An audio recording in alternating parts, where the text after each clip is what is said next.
Next, we have important information here, right, Otinho, regarding Bruno Henrique and also about Messi, man. Messi, the guys over there from the bank, the new bank, they're taking him, Messi.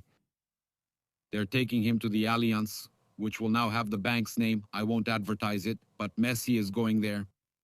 What's going on, Paparazzo Rubro Negro? They're taking Messi there. What kind of craziness is this, Otto? Otto? What kind of madness is this, son? Huh? What kind of madness is this? Well, we just got here, so I'll start with the news about Bruno Henrique. We mentioned a few weeks ago that Bruno Henrique was renewing his contract. With Flamengo, there were meetings scheduled. The agent Denny Ricardo was in Rio de Janeiro. He even talks to us all the time, and he was very confident about the renewal, about Bruno Henrique's renewal, okay? So, Flamengo has arranged the contract renewal for Bruno Henrique. There's already a verbal agreement according to Vane, and the parties will sign the new deal soon, which will last until the end of 2027. I had told you that his intention was, at least since he's number 27, to play for Flamengo until the end of 2027. So, really important news here. Bruno Henrique is renewing with Flamengo, one of our great club legends, right? He's responsible, along with Arrascaeta, right? I'm not taking away Gabigol's credit just because he's at Santos, went to Cruzeiro, or because of what happened. Arrasca, Gabigol, that whole 2019 team, right? They made history at Flamengo, but Bruno Henrique and Arrascaeta stayed on. So they're really connected with the fans, idols forever, never forgotten. So Bruno Henrique, with this contract renewal in progress, didn't I tell you this was going to happen? And now it's confirmed Bruno Henrique is moving forward with the contract renewal with Flamengo, okay? It's important for us to also bring information here regarding Carlo Ancelotti, okay? There are two situations here. About the Brazilian national team, since we're here to also cover the World Cup, Ancelotti does not rule out Thiago Silva for the World Cup with the Brazilian national team. He says, I never look at the date of birth. He also addresses all the criticism he got about goalkeeper Fábio, right? I never look at the date of birth, says Ancelotti. I don't look at that in the passport. All Brazilian players can hope, or aspire in this case, to be on the list for the World Cup. It doesn't matter if he's 41 years old. If he deserves to be there, he will be. Age is not a problem. So this applies to Fábio, right? Why aren't you taking Fábio, Ancelotti? Maldini, who was almost 39 years old when he won a Champions League, and Luka Modric, who is 40. Okay, but what about Fábio? I'm a Flamengo fan. I cover and talk about Flamengo, but Fábio truly deserved it, right? So, if age doesn't matter, you take Fábio to the World Cup. He was always treated unfairly when it came to call-ups, right?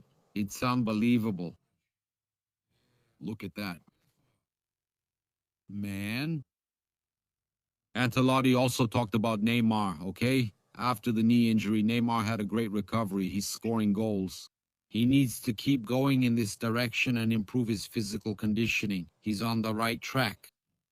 So, he's making it clear that Neymar still has a chance to go to the World Cup, okay? Ancelotti reiterates that he will only take those who are 100% physically fit to the World Cup, but he still considers Neymar to have a chance to make it, in a position to fight for a spot among the 26 players called up for the World Cup. And you, what do you think? Should Neymar be on this team that's going to play in the 2026 World Cup? 26. And now it's time for me to talk to you all. Messi? Otto? What's this all about? What's this story?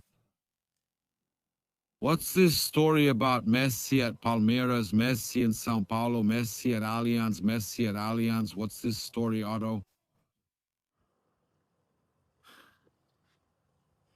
I woke up to a bunch of fans. Those Palmeiras fans posting pictures of Messi. It almost looks like Messi is being signed by Palmeiras, just like Palmeiras Club World Cup, right? Their bank, Banco Nu, wants to bring Inter Miami to São Paulo for a friendly match with Palmeiras. That's all, guys. Flamengo plays against Bayern, plays against PSG, beats Chelsea, and Palmeiras wants to play a friendly with Messi's team. That's it. It's not like Messi is joining Palmeiras. Information confirmed by Cristina Junqueira, co-founder of the bank. Banco News idea is for this friendly to happen in the 2027 preseason. And they're putting this out there, making it the video cover and everything. Messi, Messi, Messi. So you think it's Messi going to Palmeiras? It's a friendly match. He's laughing here. Believe it or not, he's laughing here. Oh my God. That's a really good one. Let's go. I'll share more info I recorded at the studio since I had to start the video this way. Roll the intro and we'll cover the rest of the news later.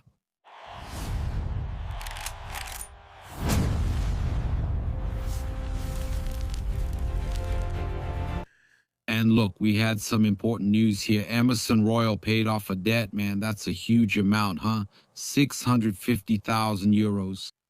Imagine that's like a huge triplex apartment. That's a lot of money, man. We're talking about more than 3 million reais here. Almost 4 million reais. Is that right? At the current exchange rate? Let me check here. I'll do it real quick here. I'll put it at 6 here, okay? Yeah, almost 4. 3.9 million, almost 4 million.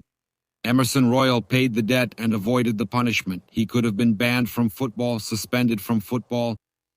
According to Vene Casagrande, Royal was ordered by the CNRD to pay 650,000 euros to the company Link, Sports Advisory and Advertising, owned by businessman Andre Curie, for a debt from 2021. The deadline for payment was April 13th, and failure to pay could result in a new punishment, including even the suspension of the athlete. Update. The fullback complied with the decision within the deadline and paid the full amount. With that, there is no longer any risk of a sport sanction. Yes. So people joking around don't accept his money. Flamengo paid, guys. Leave the guy alone. Let me tell you something. The way people are going after Emerson Royal, man. Man, you've seen this with Rodinei, huh? Then everyone wanted Rodinei to stay, huh? Royal played some good games, man. Did he have games where he played poorly? Yes. But Royal also had some good games. Sometimes I think there's a loss. Man, Flamengo's own fans create a bad atmosphere for the guy, right? Honestly, I can't understand that, man. Whoa. I even think that at times he really didn't do well, but the player hasn't been at Flamengo for long, and he still has a chance to turn things around, right? Look at this. Here's something else for you. A gente Leonardo Jardim was also here saying he already knew Flamengo, and he also talked about his relationship with Jorge Jesus. I've known about Flamengo for many years. There was a time when I followed Flamengo a lot because Jorge Jesus was here, who was a friend of mine. I watched that first Libertadores final. It was tough. I stayed up and sent him a congratulatory message. So, Leonardo Jardim was rooting for Mengão in the 2019 Libertadores finals, so he's been following Mengão since then. Leonardo Jardim followed all 3 of Flamengo's Libertadores title wins. Spectacular. Check out this statement from Jardim. I thought it would be nice for us to bring it up. Let's listen to it here. Talking about Brazil, right? A magnificent country. I've had the pleasure of visiting Brazil many times already. Sometimes I joke that I know Brazil better than some Brazilians. 23 years ago, I came to Jericoacoara for my honeymoon. Electricity was just arriving in Jericoacoara. Nowadays, things are much better. Since the year I got married, my wife always planned our vacations in Brazil. Besides that, I don't know how many times, but I think I had already come to Brazil 20 or 30 times. I believe I joined Cruzeiro. He's passionate about Brazil. Its sheer size and the differences within it. What a difference, huh? Even in terms of regions, right? The Northeast is different from Manaus. It's different from Zona do Rei. It's different from Porto Alegre.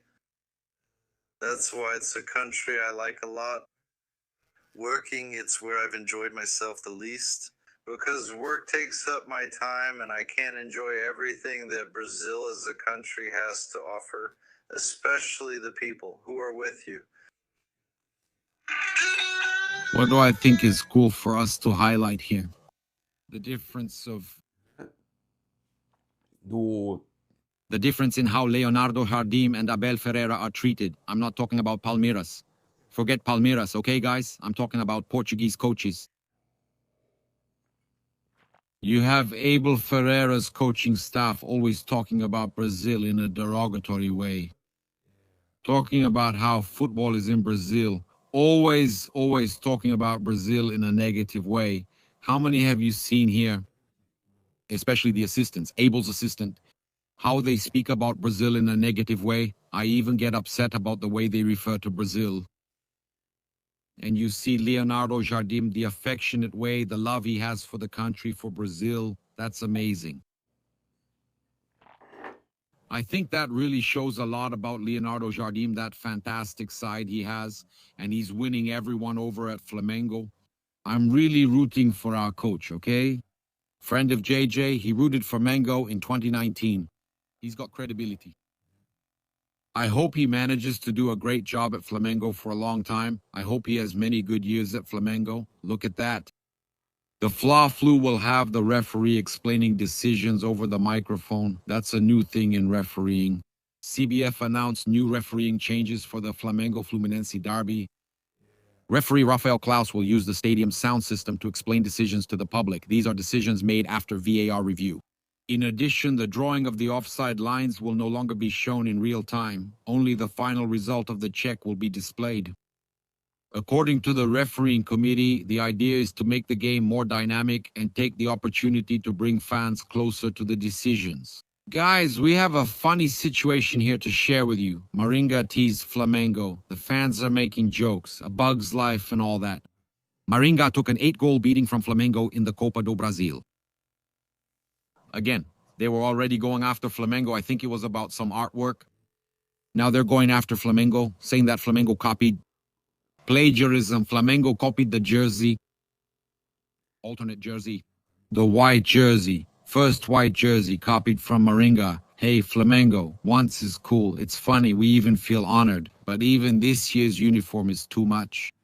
It's a little figure. Laughing. But it's all good. Dogão really is the benchmark. Then he posted Flamengo's jersey. He posted Flamengo's jersey. He posted Maringá's jersey.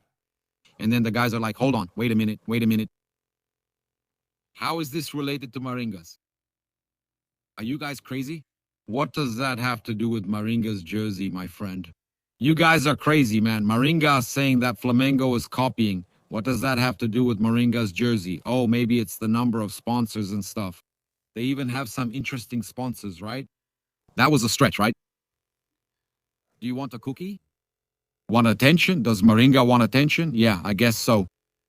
It's the engagement they want and they got it, right? Let's give them some credit, right? Just like Flamengo's Club World Cup title and Palmeiras' Club World Cup title. é, People asking, what is Maringá? But what's similar about it? What is Maringá? Is it a fruit? Who is Maringá? é, Well, man, but in this case, it's not Flamengo, it's Adidas, but that's not even it, guys. That's not an Adidas jersey, guys. Look over there. It's a brand I don't even recognize. What's it called? Neil? I don't know, but what brand is that? Guys, they're just begging for attention. They just wanted attention. It was obvious those guys were begging for attention. No way. Really? I showed it here because that's really begging for attention, right, guys? For God's sake, right? How is that possible, right? Saying that Flamengo copied Maringá's jersey, man. Such creativity, right? All just to get a little bit of attention, really. Eric Polgar and Jorginho are definitely out, okay? They're not even training on the field yet. The Chilean injured his right shoulder, while the Italo-Brazilian had a muscle injury in his left calf. By the way, it's important for us to share this information here. I was with my niece, you know, my sister's daughter. I took her to the movies. There was a movie premiere. I think it's from Pixar, right? I don't know. Then we ran into our Jorginho there, man. My sister right away said, hey. é, e- She met Jorginho and all, my sister. Then she talked about me there. She was recording with my niece, right? Look at that. Little Jorge, look here. Look how cool. Look how cool this video is. She's playing with Jorginho. Look. You're going to see when she catches you, huh? Look at that. My niece, look at that, look at that, look at that. Olha aí. Olha aí, ó. Diretamente pra você. Look at Jorginho there, man, with my niece. Amazing, huh? Amazing. Jorginho is such a great guy, man. Jorginho being super friendly there with my niece. My sister works with Jonathan Azevedo, Neg Black, right? The soap opera and series actor, fantastic, a Flamengo fan. And they were together at the movies with my niece and ran into Jorginho. He took the opportunity to record and sent me a shout out. Awesome. Sensational. Follow, like, and share on all platforms. On YouTube, subscribe, turn on notifications, hit the bell, and like the video. Greetings from Bruno Negras. This is Flamengo. Thanks.